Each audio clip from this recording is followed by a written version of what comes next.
My name is Ian. I'm the executive pastor here at Epicenter Church. Pastor Mark is out of town one more time this morning. He'll be back next week to kick off a brand new series. Don't y'all sit down on me like the first service did. We're going to read the verse in just a minute. I promise it's not going to be 10 more minutes on your feet. All right? But he'll be back. Pastor Mark will be back next week to kick off a brand new series. But today we're going to close out our series, My Verse. If you haven't seen My Verse already this summer, it's been a really cool opportunity. We've gotten to hear from lots of different speakers, staff members, guest speakers who have shared from verses that are meaningful or impactful in their lives. Pastor Mark kicked us off a few weeks ago. We had a round table with Pastor Chris and Brianna and myself. We had Pastor Joseph shared, Pastor Jim Kelly from NCAG shared, and then last week Pastor Johnny shared a powerful word. And so today is my turn. I'm going to share with you one of my favorite verses in the entire Bible. All right, it's John chapter 20, verse 27. Amen. And it says this in the New Living Translation. It says, "Then he said to Thomas, 'Put your finger here and look at my hands. Put your hand into the wound in my side. Don't be faithless any longer. Believe.'"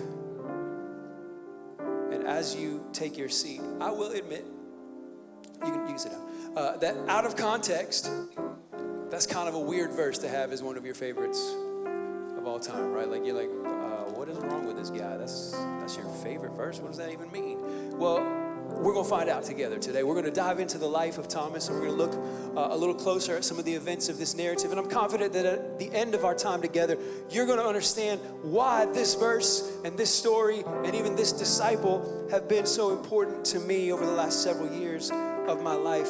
But first, I want to introduce you to Thomas. All right? Thomas is a disciple of Jesus. He appears in all four Gospels, but in Matthew, Mark, and Luke, he's just a name on a list.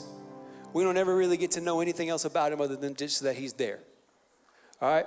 But in John, we get to see a little bit of who Thomas is. We get to understand a little bit more of his character. And I think that when we learn about who Thomas is, then what we see happening in John chapter 20 is going to make a lot more sense to us. So the first time we hear from Thomas is in John chapter 11.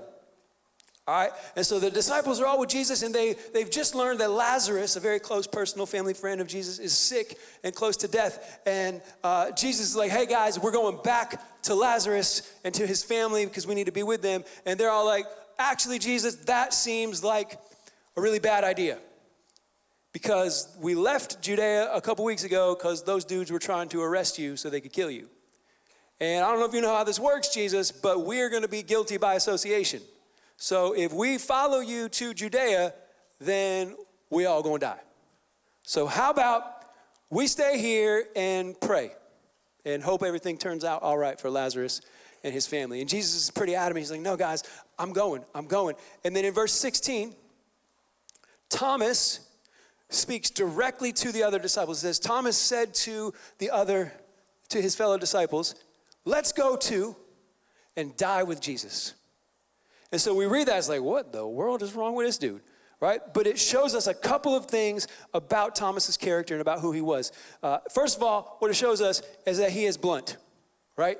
He is like painfully honest. He's one of those guys where you don't really have to wonder what he's thinking. Like, some people will tell you, like, "Man, I wonder what they meant by that." Whatever Thomas says, that's what he meant. All right, and most of us know people like that. I personally really appreciate people like that because, again, I can take you at your word, and I don't have to wonder what you're talking about. But I learned the hard way, because I tend to be that way sometimes. I learned the hard way that down here in the South, y'all don't necessarily appreciate that much directness, because some of y'all prefer to be like, "Hey, bless your heart" to our faces, and then once we're gone, you're going to say the real thing.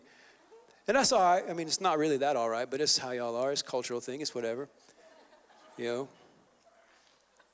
That's one of the things from being raised in the North that I haven't quite got all the way out of my system yet. But anyways, Thomas is blunt, and he's honest, and he's just going to say the things, right? If it's in his mind, it's going to come out his mouth. He's going to be direct. He's not going to beat around the bush. But when Thomas says, right? Let's go to and die with Jesus. He's not trying to be sarcastic or cynical or condescending. He's not trying to use reverse psychology on Jesus. Be like, hey, actually, all he's doing is just being honest. He's kind of evaluated the situation. He's paid attention to all the potential outcomes. And in his view, the most likely scenario is if they go back to Judea, they're going to all die. But for Thomas, it shows us, in his honesty, he shows us another character trait of himself, which is that he is fiercely loyal, right? Because the other 11 disciples are like, Jesus, man, we trust you, but we don't really trust you, because like you're cool and we've seen you do some miracles, but I'm having trouble understanding how turning water into wine is going to save us from some dudes who want us dead. So we would rather stay right here. But Thomas is like, guys, listen, man. We signed up to follow Jesus. And if that means that where we're following him to is death, then cool, because he's greater than death. Let's ride. But the definition of being a ride or die is there's a chance that we might die, so let's go. And that ends the conversation right there. They go and they get to see Jesus do this amazing miracle and raise Lazarus from the dead and set in motion God's redemptive plan for humanity. But then we see Thomas's bluntness and honesty show up again in John chapter 14. And so here, Jesus is at the Last Supper with his disciples, and they're all kind of sitting around a table. And Jesus starts telling them what's going to happen. He starts saying, hey, I'm going to ascend to my Father, and I'm going to prepare a way for you, and you know the way to where I'm going. And he's kind of speaking in language that they don't really understand. And so everybody else, I imagine like this. Have you ever been to like a meeting or a conference or a class where the speaker's just talking and you were like, I must have missed something because I do not know what this dude is saying. And you're like looking around like everybody else trying to like see if you're the only dummy in the room or if other people are confused. And you like try to Google some words that they're saying, like what is going on here? And that's kind of how I imagine this dinner is going, where Jesus is talking and all the disciples are like, I don't want to be the one that looks stupid, but what's going on? And then Thomas, because he's blunt and he's honest and he don't really care, he kind of like interrupts Jesus, raises his hand, and in verse 5 he says, so Jesus says, and you know the way where I'm going. In verse 5, Thomas says, no, we don't, Lord. We have no idea where you're going, so how can we know the way?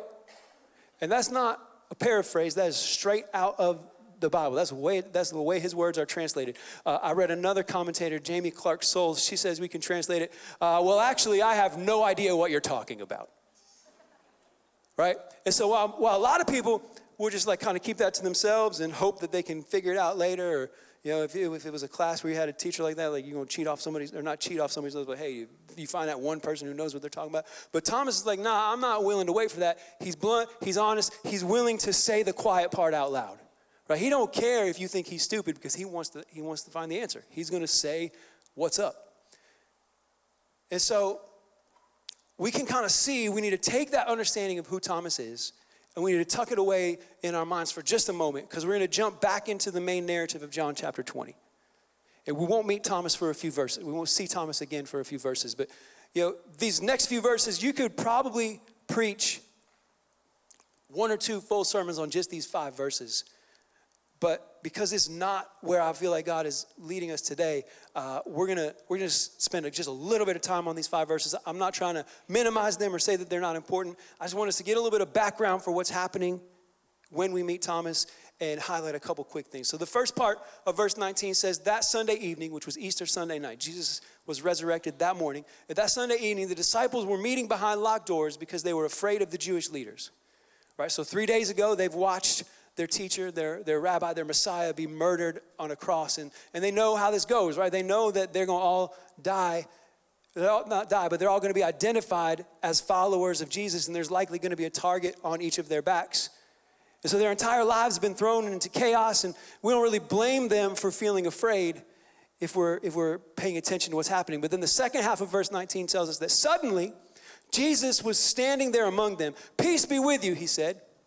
As he spoke, he showed them the wounds in his hands and his side. They were filled with joy as they saw the Lord. Again, he said, peace be with you. And as the Father has sent me, so I am sending you. And so Jesus came to bring peace in the middle of their fear. He shows them his wounds, and they're filled with joy when they saw him. What I think is most important about this passage for us to understand is that their circumstances have not changed, right? A few moments ago, their primary emotion was fear. They're locked themselves in this room because they're afraid of what the Jewish leaders want to do to them. None of that has changed. There's still a long list of people out for blood, but now Jesus has showed up. And so instead of fear, they feel peace and joy, right? And so we have to remember that the peace of God's presence supersedes our circumstances, right? And that's true for every single one of us. Whatever is going on in our lives, if we ask for it, God will bring us peace. That doesn't mean he'll give us an instant solution. It doesn't mean he'll erase all of the circumstances we may be facing, but he'll give us that peace that passes all understanding. And the joy of the Lord will become our strength when we're too weak or too scared to keep going. And in verses 22 and 23, they've got some really great theological depth to them, so much so that I don't want to brush past them. We don't have time to do them justice this morning, so we're just going to jump straight to verse 24. And verse 24 tells us that one of the 12 disciples, Thomas, nicknamed the twin, was not with the others when Jesus came. And nobody knows where Thomas was, right? There's all these theories and hypotheses about where he was or what lessons we should learn from his absence. But the truth is we just don't know why he wasn't there. Maybe he was hiding because he was afraid for his life. Maybe he was avoiding his friends because seeing their faces reminded him of the grief that he was feeling over the loss of Jesus. Or maybe he just had a prior commitment. I don't know. We don't know why he wasn't there. All we know for sure is that when Jesus appeared to the disciples on Easter Sunday night, Thomas was not in the room where it happened. But we see in verse 25 that eventually he shows up, right? It says that the other disciples told him, "We have seen the Lord." So Jesus shows up, he reveals himself, he shows them the wound, the holes in his hand and the wounds in their side, and they experience the peace of God, peace of his presence and the joy of the Lord, and like, yes, this is awesome. And then Thomas comes, we don't know if it's 1 day later, 6 days later, 7 days later, we don't know. But the next time they see Thomas, they're like, "Thomas, we have seen the Lord." And before we read what Thomas says next, we need to remember who Thomas is, right? Like, he don't hold back. He's blunt. He's honest. He's going to say the quiet part out loud. And so they say to Thomas, "We've seen the Lord." And it says, but he replied, "I won't believe it unless I see the nail wounds in his hands, put my fingers into them, and place my hand into the wound in his side." So throughout history, Thomas has been called Doubting Thomas. But when we read Thomas's response, there's not really a lot of doubt happening in this moment. Right? Doubt is like this wavering back and forth. Is it true? Is it not? I don't really know. I can't be sure. Thomas is not really expressing doubt. What he's saying is, "Nah, bro, not going to be able to do it. I won't believe not one of y'all until I see it for myself." He said, "I'm not willing to take your word for it." And so Thomas's behavior and statements here have been held up throughout history as a negative example by a lot of commentators and theologians, but I'm not really sure it's fair, because if we look a little closer, all that Thomas did was exactly what all the other disciples did. The only difference is that Thomas said the quiet part out loud. I'll show you. If you go back to the beginning of John chapter 20, which we're not going to do, I'm just going to paraphrase it for you. But if you go back to the beginning of John chapter 20, it's Easter morning. All right, and you're going to see Mary Magdalene show up at the tomb, and the stone has been rolled away, and she runs to tell Peter and John, and Peter and John run back to the tomb, and they're like, "Whoa, it's empty," and the linens are folded, and they're like, "Man, this is crazy," and John believed, but Peter wasn't so sure, and then they went home.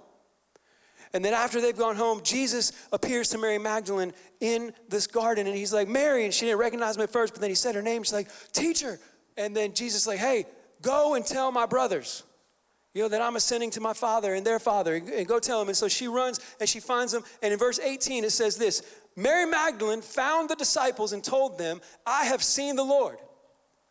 Then she gave them his message, right? So the disciples said to Thomas, "Hey, we have seen the Lord." And Thomas said, "Nah, bro, I'm not going to be able to believe you. I'm not going to be able to take your word for it." And Mary Magdalene comes and she finds the disciples. She says, "I have seen the Lord." And then the very next verse, verse 19, which we already read, where are the disciples? It says that Sunday evening, the disciples were meeting behind locked doors because why? They were afraid. I was having a conversation with somebody earlier this week, and one of the topics that came up is the reality that often people will tell you as much, if not more, about who they are by how they act or what they do than by what they say. So if we're paying attention, we can learn some things about people. And why that's important in this scenario is because whether they said it out loud or not, the disciples clearly did not believe Mary's testimony, at least not fully. And we know that not because of what they said, but because of what they do. They're hiding behind locked doors and they're afraid. And if I'm being honest, I don't even blame these dudes, right? They've just experienced this incredibly traumatic event. Their world has been turned upside down. There's all kinds of chaos swirling around in their lives. Everything feels like it's falling apart. I would probably get scared and lock myself in a room as well. Right? I'd just be like, I can't deal with this. I'm going to go hide now. I mean, I do that over way less stuff. Like my kids are in a bad mood. It's like, I'm going to go hide now. So I'm not mad at them, but what I want us to pay attention to is we don't shame these other disciples. You know, we don't call them the doubting apostles. We don't hold them up as an example of what not to do when it comes to faith. It's because we can understand where they're coming from, right? The only difference between their response and Thomas's response is that Thomas was honest about what he was feeling. And so I'm not trying to paint Thomas as some kind of hero of the faith in this moment and say, hey, we all need to say all the negative feelings we have all the time because that'll make everyone happy. No, that's not it, right? But what I do think is that there's some things that we can learn from him in this moment. And one of those things is that sometimes it takes more courage to be honest than to act like everything's okay. And I don't even want to say that the disciples were necessarily pretending like everything was fine, because they weren't. They were afraid, right? But they weren't necessarily, at least not that we have record of, they weren't necessarily talking about their response. They were showing us their response to Mary's testimony, but they weren't necessarily talking about it. But what I do think is that sometimes we do this, right? We come to church or we go through life and we've got all this chaos and uncertainty and doubt and fear and anxiety and pain and grief rolling around in our hearts and our spirits, but we're not going to say it out loud. You know, sometimes we convince ourselves that if we say it out loud, that makes it more true, and that's just not real, because oftentimes saying something out loud is the first step in in moving past it. But it's just kind of human nature in a lot of ways. So we try to pretend like everything's okay. We feel like we got to act like we've got it all together because we don't want the people around us to be judging us, or we don't want God to look at us any differently than anybody else, or And so for us, saying the quiet part out loud, being honest about what we're actually going through, feels just a little too dangerous.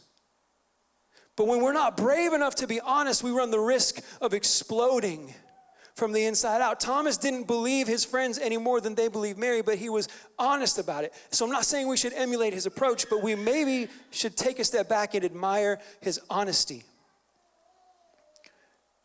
There's this saying, and some people attribute it to singer-songwriter Leonard Cohen, and others attribute it to this ancient poet whose name I just forgot. But essentially, and there's all kinds of different paraphrases of this saying, but the way I like to, my favorite paraphrase that I've heard of it is this, the wound is where the light comes in, right? And it's this idea that sometimes it's the brokenness in our lives that brings healing. Sometimes it's our willingness to admit that we're hurting that allows our pain to be taken away.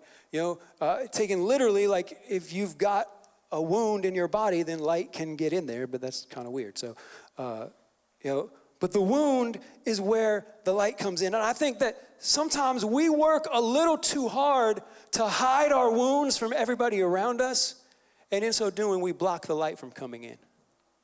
When we work too hard to pretend like everything's okay, instead of just being honest and blunt and saying the quiet part out loud, then we sometimes take away opportunities for growth or for moving forward because we've allowed ourselves to be a little too ashamed or a little too worried about what's happening. But when we're able to be honest with God and with others and with ourselves about where we are and what we're dealing with, we make room for the process of healing and restoration to begin. When we stop hiding our wounds, we will make way for the light to come in through them. And I think there's some people in this room today who God wants to use your wounds to bring his light into your life, but you got to stop hiding them. You got to stop pretending that they're not there. And the other thing I think we need to pay attention to about Thomas's experience in verse 25 is that Thomas, again, he's bluntly stating that he's unwilling to believe in Jesus' resurrection unless certain conditions are met. And again, it's not much different of an approach than his fellow disciples, that he's just saying it out loud. Yeah, but I started wondering as I was researching and reading and praying over this message, how often do we put conditions on our own faith, even if we don't say them out loud? Right? How often, whether we say it or simply live like it, are we like, God, I'll keep believing in you if you come through in the way I want you to. I'll believe in you if you show up in this situation the way I expect. If I don't have to endure this particular set of circumstances any longer, then that'll be proof. You know, unless you move in the way I want you to move, I don't know if I'll be able to trust you. I don't think that we need to shame Thomas or ourselves for that, because these conditions are not usually, or in this instance, are not coming from a place of defiance or thinking we know better than God. They're coming from a place of fear or pain or unbelief or confusion or whatever else, right? And so the Bible is full of people who have enough faith to start something, but not always enough faith to finish it. And a lot of times, we kind of feel ashamed if we have less faith today than we did yesterday. But as I read through the Bible, I see Jesus calling it out. I see Jesus saying, hey, why did you have such little faith? Kind of bringing it to attention. But I don't ever necessarily see it as a rebuke where Jesus is like, hey, you didn't have enough faith. Get out of here.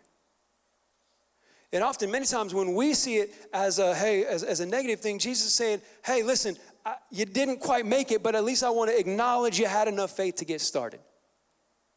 Right, so I think sometimes we need to do a better job of understanding that conditional faith is at least a kind of faith.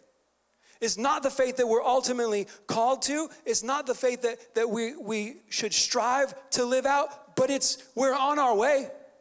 Right, even Thomas in his moment, he's got all these conditions. He's like, unless I see the wounds in his hands and put my fingers on them, and unless I put my hand in the hole in his side, which is really gross, by the way, but anyways. But even with all those conditions, you know what Thomas keeps doing? He keeps showing up. He's in the room. He's with his fellow disciples. If he was just like, nope, I don't believe in any of this anymore, he probably would have ran away. He probably would have just been like, I'm out of here. So he doesn't necessarily have enough faith to believe in the way that the disciples do in this moment, but he's showing up, right? And sometimes I think in our faith walk, we confuse faith for certainty. And we feel like if we don't know with every fiber of our being, every single minute of every single day, that God is going to, if we don't have that utmost confidence and have that 100% certainty, boom, this is what it is, then we don't have enough faith. But the thing is, if I have certainty, I don't need faith.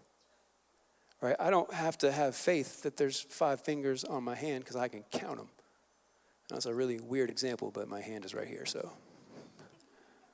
You know, I don't have to, the thing that I'm certain about doesn't require any faith at all. So God has not called us to certainty. He's called us to trust. And he's called us to not just belief, but a relationship with him that says, God, I'm going to surrender to you. I'm going to give you control. I'm going to trust you with everything that I have. Not because I necessarily know for a fact that it's going to happen, but I believe with everything that I have that you are who you say you are and that you won't let me down.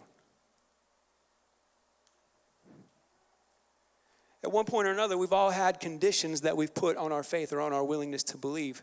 You know, and if not just believe hey, this happened, but to believe fully in the way that John is talking about throughout his gospel. Right, Caroline Lewis says that for John, a confession of faith is more a confession of relationship. So the kind of belief that John is talking about throughout his gospel, and specifically here in John 20, is something a little bit more like saying, it's a little bit more than saying, hey, I believe that God is real. It's to say, hey, I believe that God is real, and I have a relationship with him through his son Jesus, and I trust him fully and wholeheartedly, that so much so that I will do anything that he asks me to do. I'll trust him with everything I have, and I'll follow him even unto death. That's what belief means for John, and that kind of trust is hard to do. Right? So I'm not saying that we should all go home and write out a list of conditions for belief and say, here you go, God, here's my list of demands. Don't do that.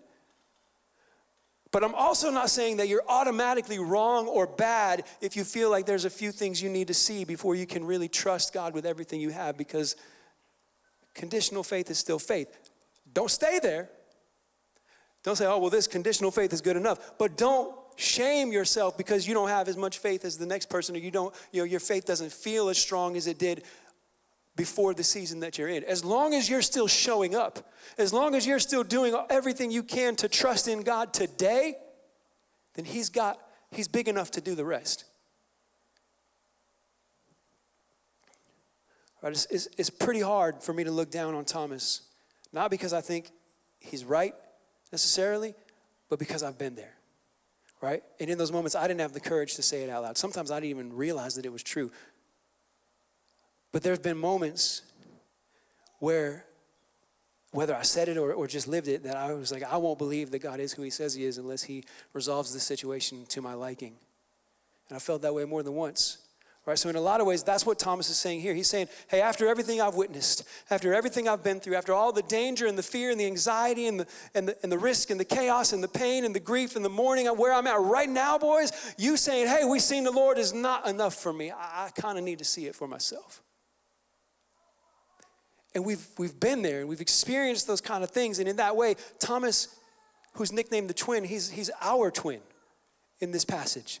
He's kind of a stand-in for us because he's caught between the testimony of his brothers and the reality of his lived experience. And it's hard for him to fully trust in Jesus, even if he wants to. And in verse 26 says, 8 days later, the disciples were together again. And this time, Thomas was with them. See, he kept showing up. He said, man, I won't believe unless I see it, but I'm here. I'm going to keep showing up. I'm going to give you what I've got. It says the doors were locked, but suddenly, as before, Jesus was standing among them. Peace be with you, he said. So Jesus comes in again, man, the peace of his presence, and he's bringing it to all the disciples, because we can clearly see that even the disciples who've already encountered Jesus, their lives, their hearts are not completely settled because the door is locked again. Right? But Jesus says, man, peace be with you. And he does the same thing for us. He shows up in the middle of our situation. He says, peace be with you in the middle of your anxiety. Peace be with you in the midst of your fear. Peace be with you in the midst of your doubt. Peace be with you in the midst of your grief. Peace be with you in the midst of your pain. Peace be with you in the midst of your uncertainty. Peace be with you in the midst of your worrying and wondering and waiting and wishing and hoping and dreaming and feeling and all the conditions that you've placed on your willingness to believe in me, whether you've said them out loud or are hiding them in your heart. In the middle of everything that you're going through, peace be with you.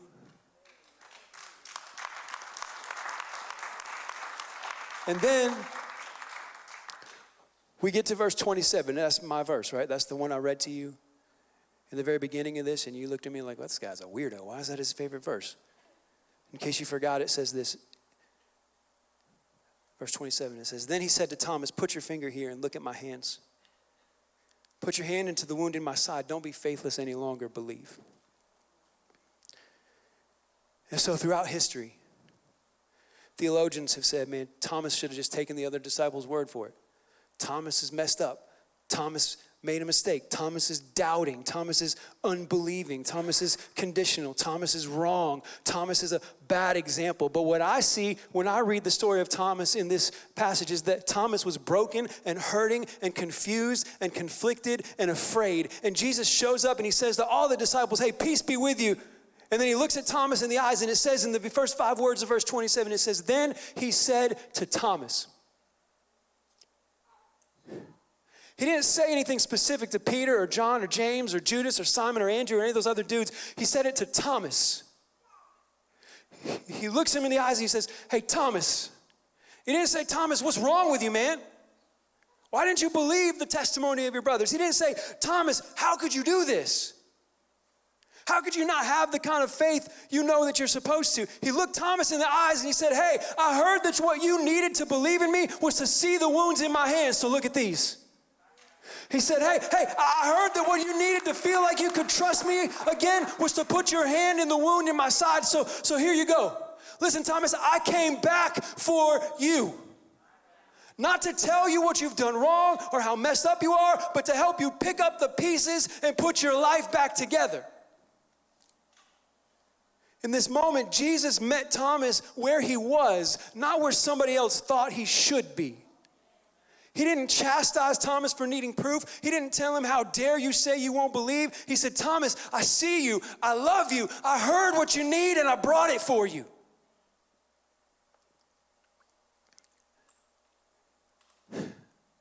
If you don't hear anything else that I say today in this sermon, I want you to hear this.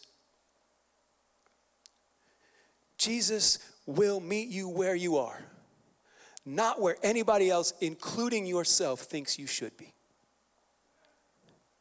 He will come back for you. Man, Jesus doesn't care where you are in your journey. Again, we kind of reference this. Sometimes we're in a spot and we're like, man, I have more faith than I've ever had. I trust God completely. I love him with everything I have. Life is not necessarily easy, but it's wonderful. And in those moments, Jesus will meet us there. And then there's other times where we're way back here. And we're like, man, I feel like I'm miles away from where I was 2 years ago. I don't have that same fire or passion. It's harder for me to trust God today than it was when I was younger. That doesn't make any sense. Isn't faith supposed to just keep growing and growing? What is wrong with me? And when you're back there in those moments, Jesus will meet you there too. And when he shows up, right? When he shows up, I'm getting ahead of myself. Hold on. I'm excited about this. Jesus doesn't care where you are in your journey. That's not what matters to him.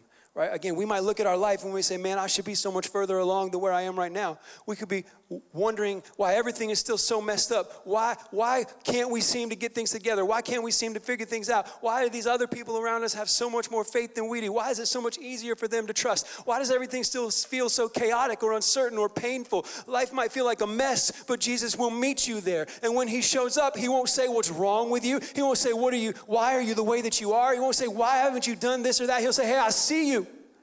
I see what you need and I'm here to give it to you. I see you feeling weak and I'm here to bring you strength. I see you feeling afraid and I'm here to bring you peace. I see you feeling inadequate and I came to remind you that I love you just the way you are. I see you feeling like you're not sure if you can keep going and I came to carry you a couple miles further down the road. Jesus knows what you're going through and he knows what you need and he'll meet you where you are, not where someone else thinks you should be.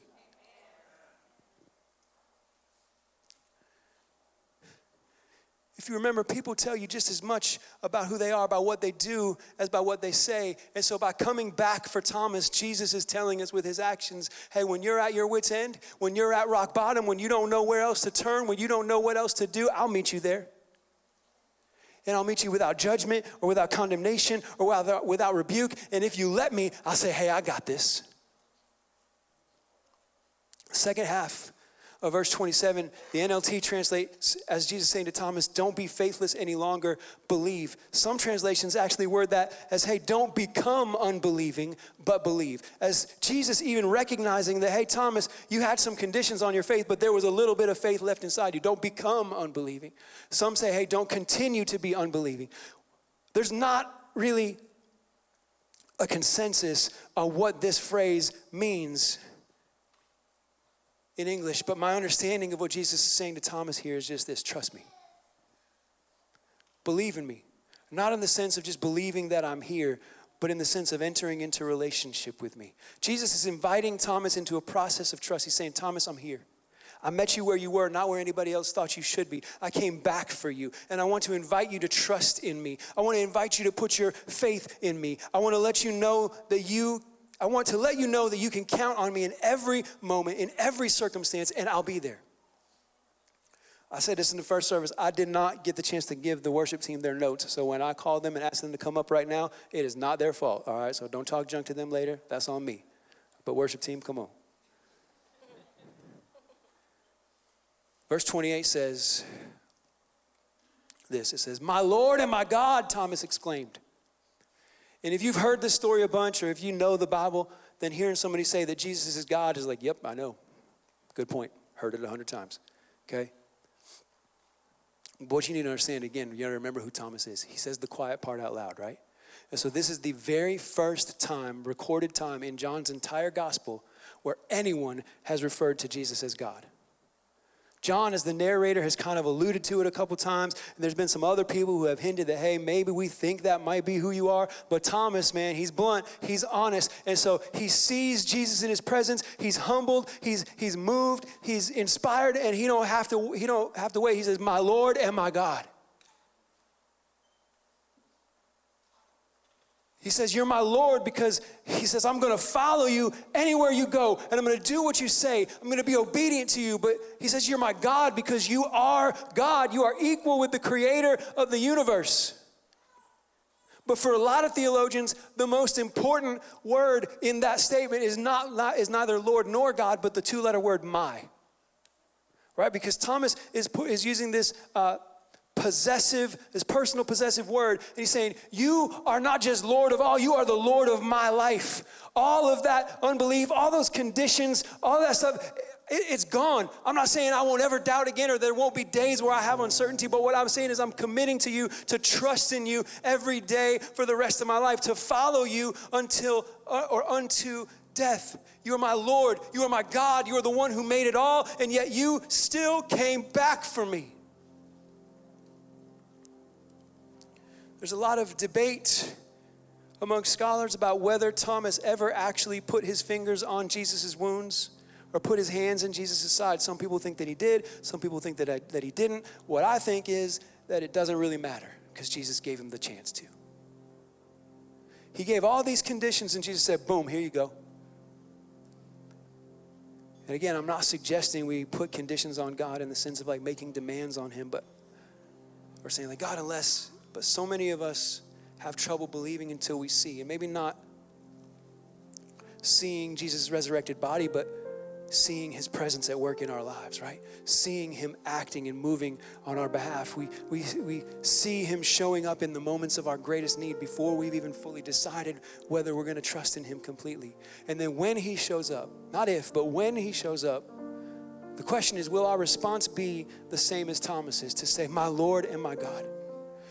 Are we going to be willing to say, okay, I'm all in.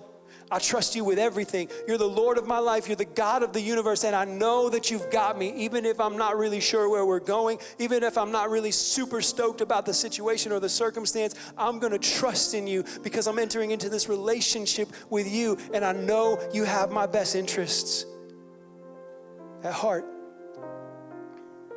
And in verse 29, it says, Jesus told him, you believe because you've seen me. Blessed are those who believe without seeing me. I had like 3 pages of notes on just this verse, but I'm going to give you this one little paragraph. This verse is for all of us, because we won't have the benefit of seeing Jesus' wounds or scars on his resurrected body until he comes to earth again. But that doesn't mean that we cannot believe, right? Maybe we feel like we need to see God move in our life. Maybe we need him to meet him where we are, even though it's not where we think we should be or wish we were. Maybe we need to say the quiet part out loud and finally admit what we're going through and how much we need him. Maybe we need to take the first steps towards the kind of relationship faith that John describes about being honest with God and trusting that his presence will bring us peace, even if our circumstances don't change right away. Maybe we need to pick up all the baggage and the trauma and the burdens and the questions and the pain and the grief that we've been lugging around for weeks or months or years and drop it at the feet of Jesus, finally trusting that he will help us be set free and move forward. Whatever we showed up needing this morning, Jesus already knows, and he wants to meet you where you are so he can give it to you. The question is, will you let him in?